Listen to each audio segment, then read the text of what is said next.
are not your friend. They are not some sacred inner voice guiding you toward truth and happiness. Your emotions are not your friend. Let me say that again. Your emotions are not your friend. They are not some sacred inner voice guiding you toward truth and happiness. They are biological reactions designed for a world that no longer exists. A world where immediate emotional responses meant the difference between life and death. But in today's world, your emotional reactions are sabotaging your success, destroying your relationships and keeping you trapped in cycles of regret and failure. Every single day, you make decisions based on how you feel in the moment. You get triggered by a comment and fire back with something you'll regret. You feel overwhelmed and quit on your goals. You get anxious about a presentation and avoid the opportunity that could change your career.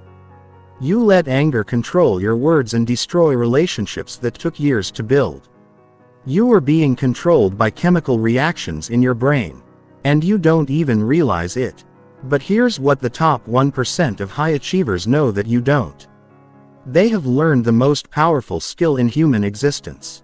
The ability to not react, the ability to feel the emotion, acknowledge it, and then choose their response based on logic, strategy, and long-term thinking instead of the primitive impulses screaming in their heads. This is not about becoming emotionless.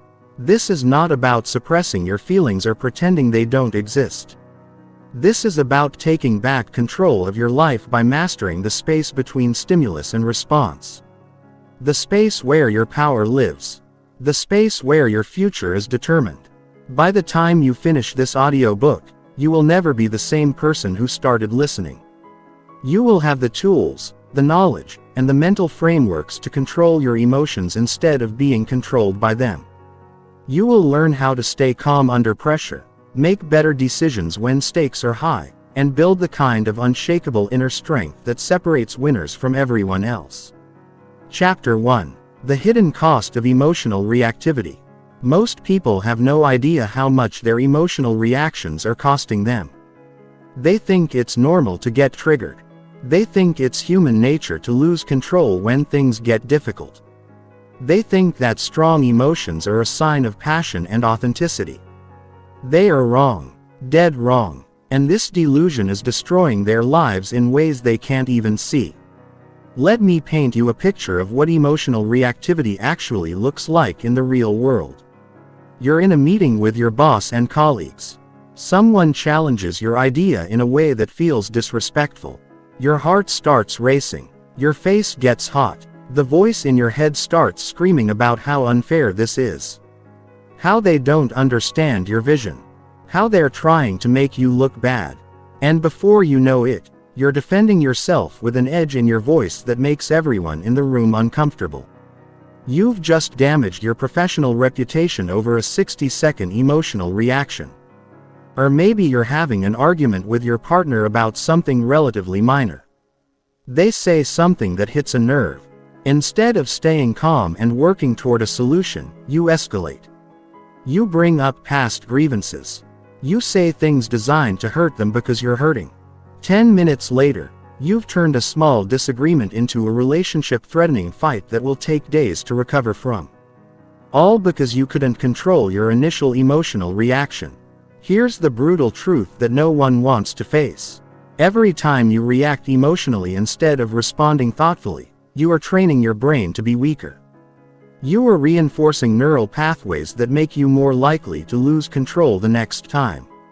You are literally rewiring your brain for failure, for conflict, for regret. And the worst part is that you're doing it voluntarily. The science is clear on this. Every emotional reaction triggers the release of stress hormones like cortisol and adrenaline.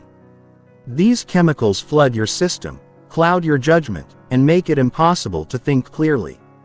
But here's what most people don't realize. These hormones don't just disappear when the situation is over. They stay in your system for hours, sometimes days, affecting every decision you make, every interaction you have, every thought that crosses your mind. This means that one emotional reaction in the morning can sabotage your entire day. That argument with your spouse affects how you perform at work. That stressful email triggers a cascade of poor decisions that ripple through your entire week.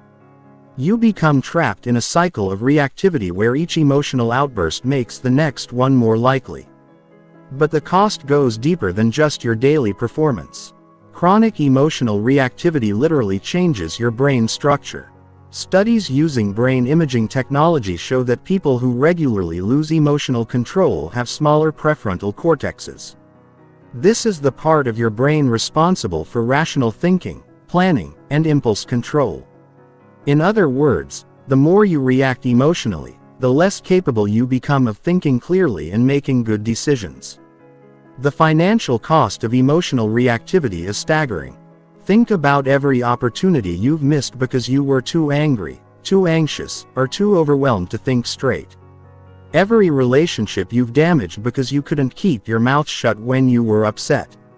Every goal you've abandoned because you felt discouraged and decided to quit. The compound effect of these losses over a lifetime is devastating. I've worked with executives who have lost millions of dollars because they made decisions while angry. I've seen entrepreneurs destroy partnerships that took years to build because they couldn't control their emotional reactions during negotiations. I've watched brilliant people sabotage their own careers by sending emails they wrote while frustrated or making presentations while anxious. The relationship cost is even more heartbreaking.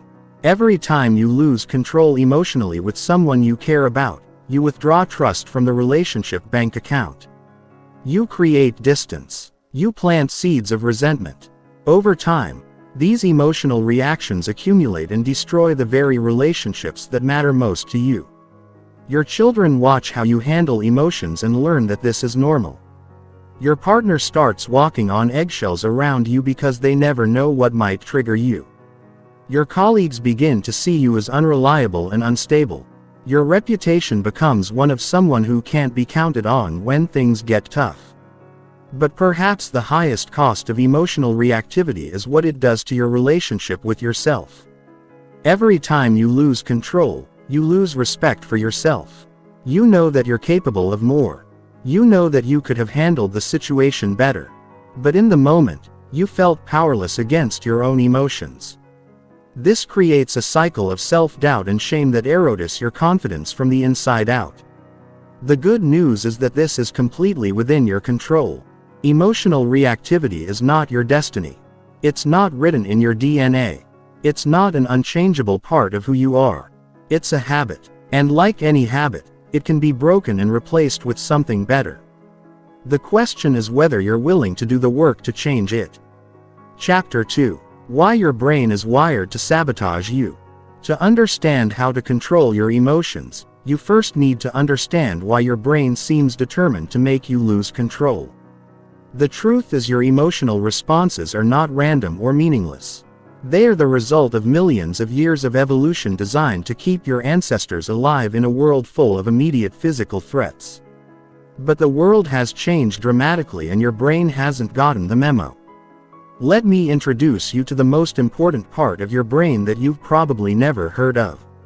The amygdala. This small almond-shaped structure sits deep in your brain and serves as your personal alarm system.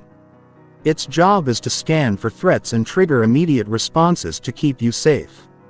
When your ancestors encountered a saber-toothed tiger, the amygdala would flood their system with adrenaline, shut down rational thinking, and prepare them for fight or flight. This response saved lives. The problem is that your amygdala can't tell the difference between a saber-toothed tiger and an angry email from your boss. It can't distinguish between a physical threat and a social threat. It treats criticism, rejection, embarrassment, and conflict as if they were life or death situations. So when your colleague questions your idea in a meeting, your amygdala sounds the alarm just as if you were being attacked by a predator. This is called an amygdala hijack. And it happens to you more often than you realize. The moment your brain perceives a threat, rational thinking goes offline. Blood flow is redirected away from your prefrontal cortex, the part of your brain responsible for logic, planning, and impulse control, and toward your limbic system, which controls emotional responses. You literally become less intelligent when you're emotionally activated. Here's what makes this even worse. Your amygdala learns from experience, but it's terrible at learning the right lessons. Every time you have an emotional reaction to something, your amygdala files that information away as evidence that the situation was actually dangerous. This means that things that triggered you once become more likely to trigger you again. Your brain is constantly expanding the list of things it considers threats. This is why people who have been hurt in relationships become hypersensitive to any sign of rejection or abandonment. Their amygdala has learned that emotional pain is dangerous, so it starts sounding alarms at the slightest hint that it might happen again. This is why people who have been criticized at work become defensive about any feedback, even when it's constructive and well-intentioned. Your amygdala also has a negativity bias. It's much better at remembering threats than rewards, failures than successes, pain than pleasure. This made sense when survival was the primary concern, because forgetting about a threat could get you killed while forgetting about a reward was just unfortunate. But in today's world, this negativity bias means your brain is constantly looking for problems, dangers, and reasons to be upset. Another crucial factor is that your amygdala processes information much faster than your rational mind.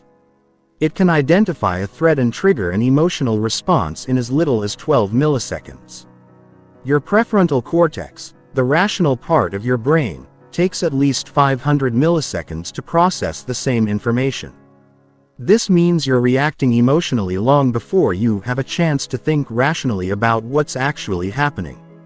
This is why you sometimes find yourself getting angry or anxious and then wondering why. Your emotional brain has already decided there's a threat and started preparing your body for action before your rational brain even knows what's going on. By the time you're consciously aware of feeling angry, your heart is already racing. Your muscles are tense and stress hormones are flooding your system. The modern world makes this problem even worse because we're constantly exposed to low-level stressors that keep our amygdala on high alert. Social media notifications, news headlines designed to trigger fear and outrage, work emails that demand immediate responses, traffic jams, financial pressures, relationship conflicts. Your brain is bombarded with signals that something might be wrong, which keeps your emotional alarm system in a constant state of activation. This chronic state of alert has serious consequences for your ability to think clearly and make good decisions. When your amygdala is constantly activated, it becomes hypersensitive. Things that wouldn't normally bother you start to feel overwhelming. Your threshold for emotional reactions gets lower and lower until even minor inconveniences can trigger major emotional responses. Sleep deprivation makes this even worse. When you don't get enough quality sleep, your amygdala becomes 40% more reactive to negative stimuli. This means you're literally more likely to lose emotional control when you're tired. Stress, poor nutrition, lack of exercise, and dehydration all have similar effects on your brain's ability to regulate emotions. But here's the part that will change everything for you. Understanding that your emotional reactions are automatic doesn't mean you're powerless against them.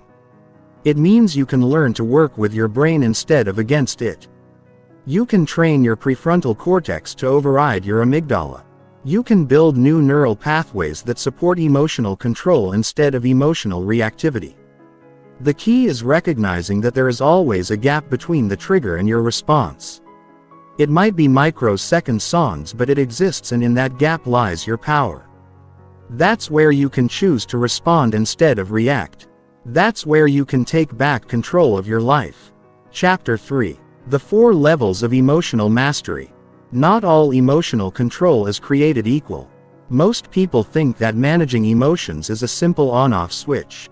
Either you're in control or you're not. Either you're calm or you're reactive. This black and white thinking is exactly why most people never develop real emotional mastery. True emotional control exists on 4 distinct levels. And understanding these levels is crucial for developing the kind of unshakable inner strength that separates champions from everyone else. Level 1 is unconscious reactivity. This is where most people spend their entire lives.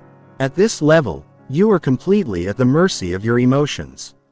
You feel something and you immediately act on it without any conscious choice in the matter. Someone says something that bothers you and you fire back instantly. You feel anxious about a situation and you avoid it without thinking. You get excited about an opportunity and you make impulsive decisions that you later regret. People at level 1 don't even realize they have a choice in how they respond to their emotions. They believe that their feelings are facts, that their emotional reactions are justified, and that other people are responsible for how they feel. They say things like, "You made me angry," or "I can't help the way I feel," or "I was just being honest about my emotions." They have zero awareness of the gap between stimulus and response. The problem with level 1 is that it makes you completely unpredictable and unreliable. People never know which version of you they're going to get. You might be calm and reasonable one day and explosive the next, depending on your mood, your stress level, and what's happening in your life. This unpredictability destroys trust in relationships and makes it impossible for others to count on you when things get difficult. Level 2 is conscious reactivity. This is where you become aware that you're having an emotional reaction, but you choose to act on it anyway. You know you're angry. You know you're about to say something you'll regret, but you do it anyway because it feels justified in the moment. You recognize that you're being controlled by your emotions, but you tell yourself that this situation is different, that this time your reaction is warranted. People at level 2 often justify their emotional reactions by focusing on the behavior of others. They say things like, "Yes, I lost my temper, but did you see what they did to me?" Or, "I know I shouldn't have sent that email, but they had it coming." They have awareness but no real control. They see the gap between stimulus and response but choose not to use it. Level 2 is actually more frustrating than level 1 because you know better but you still can't seem to stop yourself. You become trapped in a cycle of emotional reactions followed by guilt and regret followed by promises to do better next time followed by more emotional reactions. This creates a pattern of self-disappointment that erodes your confidence and self-respect over time. Level 3 is conscious response. This is where real emotional mastery begins. At this level, you feel the emotion. You recognize it for what it is and you consciously choose how to respond based on your values and your long-term goals rather than your immediate feelings. You might feel angry, but you choose to speak calmly. You might feel anxious, but you choose to take action anyway. You might feel disappointed, but you choose to focus on solutions rather than dwelling on problems. People at level 3 understand that emotions are information, not instructions. They recognize that feeling angry doesn't mean they have to act angry. They know that feeling anxious doesn't mean they're in actual danger. They have learned to create space between what they feel and how they respond. And they use that space to make choices that align with who they want to be rather than how they happen to feel in the moment. This level requires significant practice and self-awareness. You have to become skilled at recognizing your emotional states as they arise, understanding what triggers them, and having a repertoire of alternative responses ready to deploy. You have to train yourself to pause, breathe, and think before you act. This doesn't happen overnight, but it is absolutely achievable with consistent effort. Level 4 is emotional alchemy. This is the highest level of emotional mastery where you not only control your response to emotions but actually transform the emotions themselves. Instead of just managing anger, you transform it into motivation. Instead of just coping with fear, you transform it into excitement. Instead of just dealing with disappointment, you transform it into curiosity about what you can learn from the experience. People at level 4 have developed such a deep understanding of their emotional patterns that they can often prevent negative emotions from arising in the first place. They have restructured their thinking patterns, their beliefs, and their mental models in ways that naturally generate more positive emotional states. When negative emotions do arise, they have the skills to quickly transform them into something more useful. This level is not about positive thinking or pretending that negative emotions don't exist. It's about developing such mastery over your internal state that you can consciously choose what to feel in any given situation.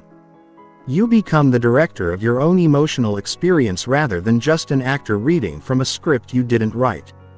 The journey from level 1 to level 4 doesn't happen in a straight line.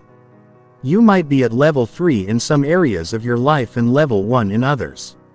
You might handle work stress like a champion, but completely lose control when dealing with family drama. The goal is not perfection, but progress. Each level represents a significant upgrade in your ability to create the life you want rather than just reacting to the life that happens to you. Most people never make it past level 2 because they don't understand that emotional mastery is a skill that can be developed. They think that some people are just naturally good at controlling their emotions while others aren't. This is completely false. Emotional control is like physical fitness. Some people might have better genetics, but anyone can get stronger with consistent training. The question you need to ask yourself is this: what level are you operating at right now? And more importantly, what level do you want to be operating at? Because once you make the decision to upgrade your emotional operating system, everything in your life will begin to change. Chapter 4. The Stop Method for Immediate Emotional Control. When you're in the middle of an emotional reaction, when your heart is racing and your mind is spinning, and every instinct in your body is telling you to lash out or run away or do something you'll regret, you need a system. You need a method that you can deploy immediately in real time to regain control before you do permanent damage to your relationships, your reputation, or your goals. Most advice about emotional control is useless in these moments because it requires you to think clearly when thinking clearly is exactly what you can't do. When you're emotionally hijacked, your prefrontal cortex is offline. You can't access complex strategies or remember detailed frameworks. You need something simple, something automatic, something that works even when your rational mind has temporarily left the building. This is where the STOP method comes in. 4 letters that represent 4 actions you can take in sequence to interrupt an emotional reaction and regain control of yourself before you make decisions you'll regret. This method is based on decades of neuroscience research and has been tested in the most high-pressure situations imaginable, from emergency rooms to battlefields to boardrooms. S stands for stop. The moment you notice that you're having an emotional reaction, you must physically stop whatever you're doing. If you're typing an angry email, take your hands off the keyboard. If you're in the middle of an argument, close your mouth. If you're about to make an impulsive decision, step away from the situation. This physical stopping action sends a signal to your brain that you're taking control. The key to making this work is developing the ability to recognize the early warning signs of emotional activation. Your body always gives you clues before your emotions completely take over. Your heart starts beating faster. Your muscles tense up. Your breathing becomes shallow. You feel heat rising in your face or a knot forming in your stomach. These physical sensations are your cue to stop everything and implement the method.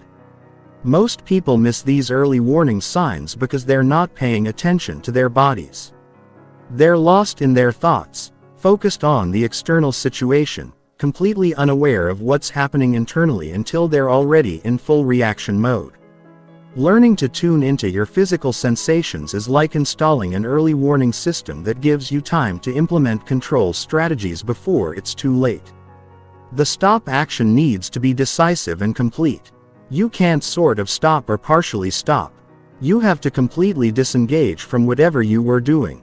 This might feel awkward at first, especially if you're in the middle of a conversation or a meeting. But the temporary awkwardness of stopping is nothing compared to the lasting damage of saying or doing something you'll regret. T stands for take a breath. Not just any breath, but a specific type of breathing that activates your parasympathetic nervous system and begins to calm your emotional reaction. You're going to breathe in slowly through your nose for a count of 4. Hold your breath for a count of 4. Then breathe out slowly through your mouth for a count of 6. This is called box breathing, and it's used by Navy SEALs, emergency responders and elite athletes to maintain calm under extreme pressure. The reason this breathing pattern works is that it stimulates your vagus nerve, which is like a reset button for your nervous system. When you're emotionally activated, your sympathetic nervous system is in control, flooding your body with stress hormones and preparing you for fight or flight. The extended exhale activates your parasympathetic nervous system, which is responsible for rest and recovery. This begins to counteract the stress response and helps restore rational thinking. You need to repeat this breathing pattern at least 3 times, but continue for as long as necessary to feel your heart rate beginning to slow down. Don't rush this step. The goal is not just to calm down enough to function, but to calm down enough to think clearly and make good decisions.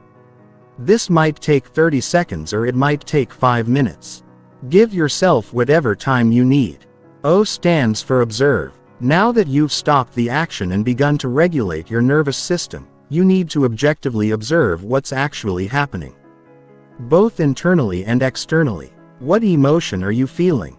What thoughts are running through your mind? What physical sensations are you experiencing? What is actually happening in the external situation as opposed to what you're interpreting or assuming is happening?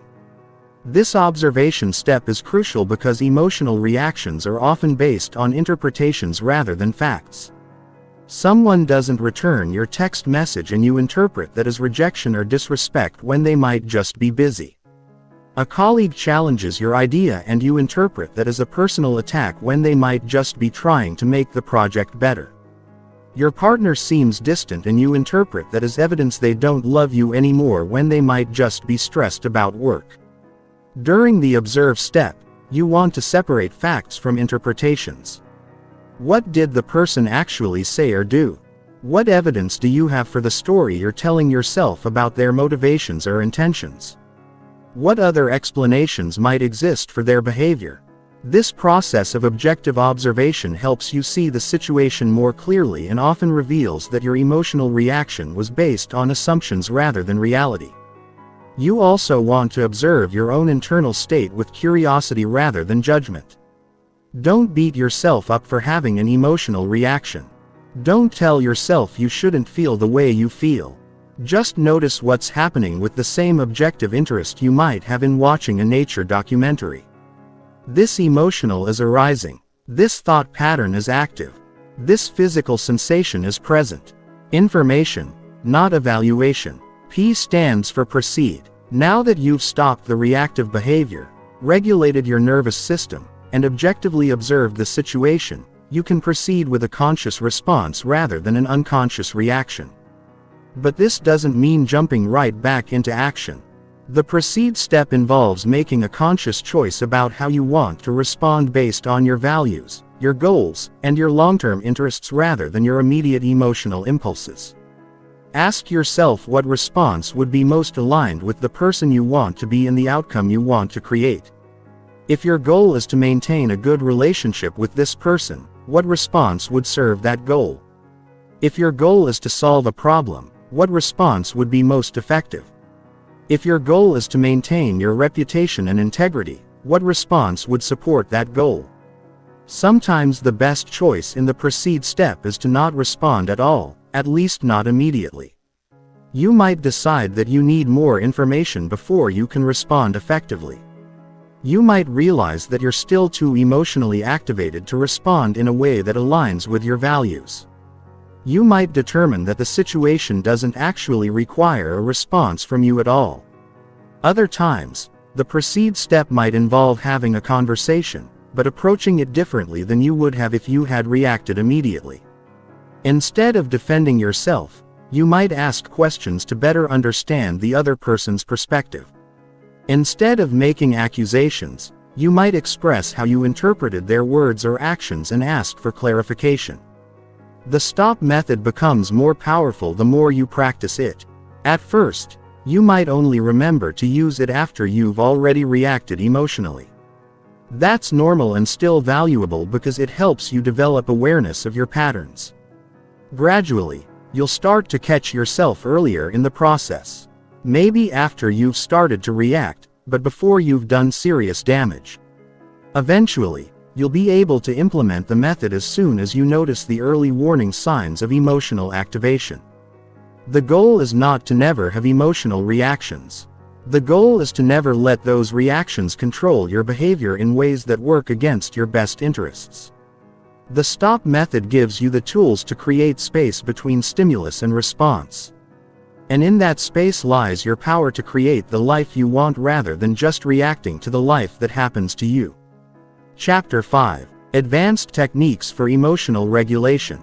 Once you've mastered the stop method and can reliably catch yourself before emotional reactions spiral out of control, you're ready for the advanced techniques that separate true masters of emotional regulation from people who just have basic impulse control.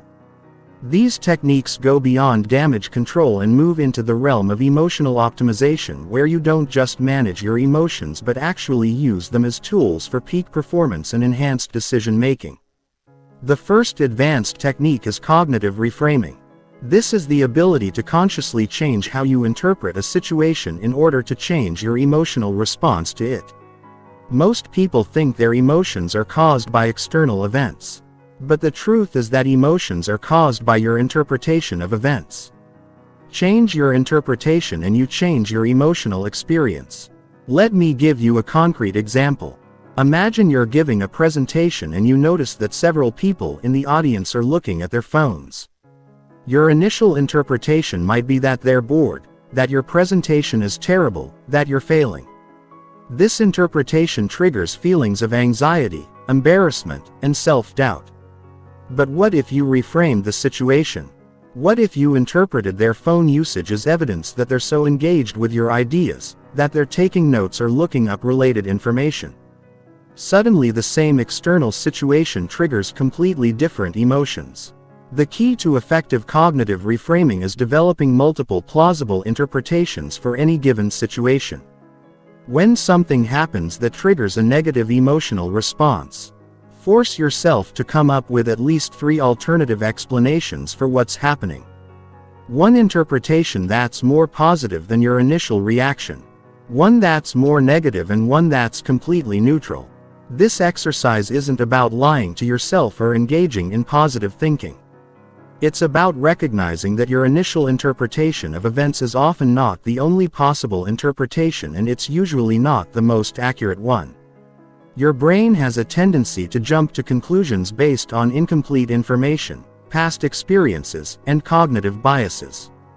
Reframing forces you to consider other possibilities, and choose the interpretation that's most